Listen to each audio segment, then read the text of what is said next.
ထားရင်ကံမုန်းမယ်ကံဆိုးတွေအမြန်လာရတယ်မိဘယုံသိလုံကျွေးမြူရင်ကံကောင်းတွေအမြန်လာရပါတယ်ကံချစ်ပြီးပေါ့ဆင်းရဲတဲ့ခဏပါပဲမိဘဆရာပေါ်စော်ကားမိရဲ့ကံမုန်းအကျွေးတွေမိဘဆရာတွေစီပြန်တောင်းမှသူတို့ခွင့်လွှတ်ပြီးဆိုမှကံဆိုးတွေဖယ်ပြီးကံကောင်းတွေဆက်လုံမှကံမုန်းတော့လူမုန်းရင်တခဏတဘဝကံမုန်းရင်ထာဝရတန်တရားအစစ်စစ်စာတလုံးကြောင့်ကံမုန်းလွတ်ကြပါစေအဲ့တော့ကျွန်တော်တို့မြန်မာလူမျိုးတွေတော်တော်များများ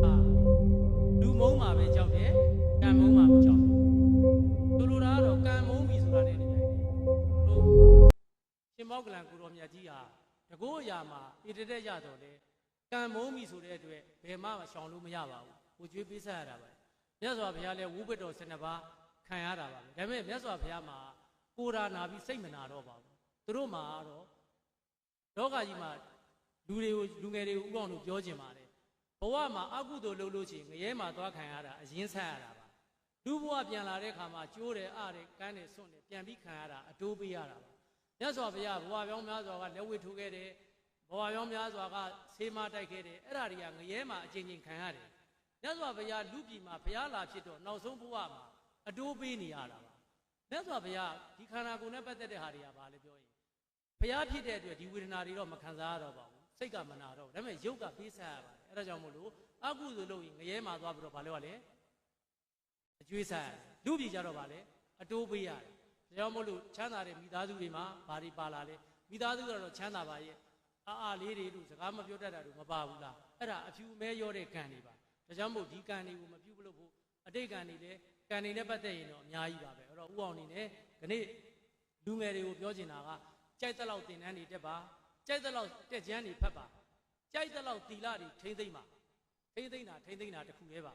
ဒါပေမဲ့မိကံဖကံစော်ကားထားတဲ့ပုဂ္ဂိုလ်များမချမ်းသာနိုင်ပါဘူးဥအောင်ဟာမိဘအမေတို့ဖေတို့ကိုပြောခဲ့တယ်စကားတွေများခဲ့တယ်အဲ့ဒီမှာစီးပွားရေးကတက်လိုက်ကြလိုက်ဖြစ်တယ်နောက်ဆုံးမြတ်စွာဘုရားတော်ဘုရားကြီးနဲ့တွေ့တဲ့အခါမှာဥအောင်ရင်တိုက်တယ်မှာမင်းအမေတို့ဖေတို့ကိုခြေထောက်နဲ့နှစ်ဖူးနဲ့ထိပြီးကြတော့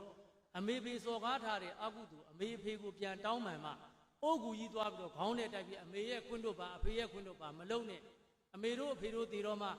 ရက်တွေဆောက်ကျောင်းတွေဆောက်အမျှဝေမလုံနဲ့ဟိုကငရဲကြအော်ရိတ်ခံနေရတာခင်ဗျားတို့ကုသိုလ်မရဘူး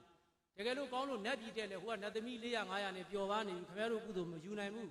တကယ်လို့မြပိတ်တာလေးပါလေးကတ်တာဖြစ်လို့ရှိရင်တော့အမျှဆိုအပြည့်ပေးတာလားတဝက်ပေးတာလား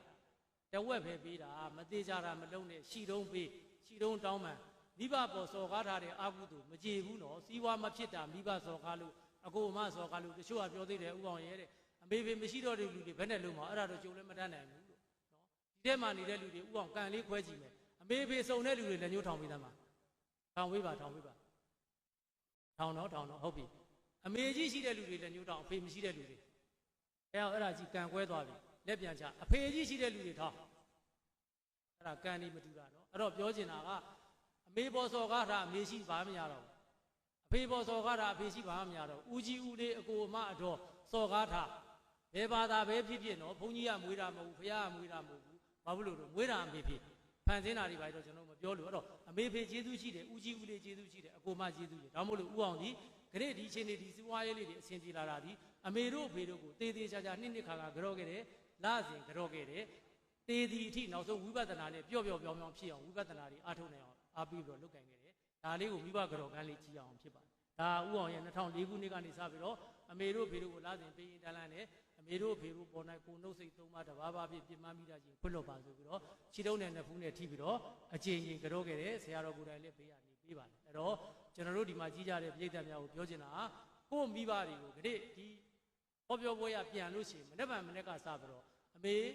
အောင်ဟောပြောပွဲတော့ကျွန်တော်နားထောင်ခဲ့တယ်အမေပေါ်မှာကျွန်တော်စော်ကားမော်ကားတွေပြောခဲ့တာရှိပါတယ်ကျွန်တော်ခွင့်လွှတ်ပေးပါဆိုနှစ်ဖူးနဲ့ခြေထောက်နဲ့ထိပါသေးသေးချာချာဘုတ်စားတို့ပစ္စည်းတို့လစဉ်လသားတွေလည်းပေးပါအဲ့ကြမှာအမေကကြောလေးတက်ပြီးတော့မှငါသားမင်းကိုငါခွင့်လွှတ်တယ်မင်းအဖြစ်တွေရှိရင်အဖေခွင့်လွှတ်တယ်အကိုကခွင့်လွှတ်တယ်အမကခွင့်လွှတ်တယ်ဖြစ်အောင်လုပ်ပါအဲ့ဒီအချိန်မှာသူများတဲ့ဘုံကံတာလာပါလိမ့်မယ်နော်ကိုယ့်တဲ့ဘုံကံတာလို့ရှိရင်ဘသူပဲဖြစ်ဖြစ်ဘုံကံကြီးမှရပါခုနဦးအောင်ပြောတယ်အကုသိုလ်ကံတွေကအမြဲတမ်းကိုယ့်နောက်ကလိုက်နေတာမဖြစ်အောင်မိဘတွေရဲ့အကုသိုလ်ကံတွေကိုတေးသေးချာချာတို့လူတွေနဲ့နော်အမေကံအဖေကံတွေကောင်းအောင်အကုသိုလ်ကံတွေကောင်းအောင်မလိုက်လာအောင်လို့ စော်ကားတာတွေရှိရင်တောင်းပန်ပါဥအောင်ရဲ့အမေတို့ဖေတို့တည်တဲ့ခါမှာပျော်ပြောင်းနေတယ်ဒါဟာကိုယ်တိုင်လည်းဝိပဿနာအားထုတ်သူတို့တွေကိုလည်းဝိပဿနာဒီ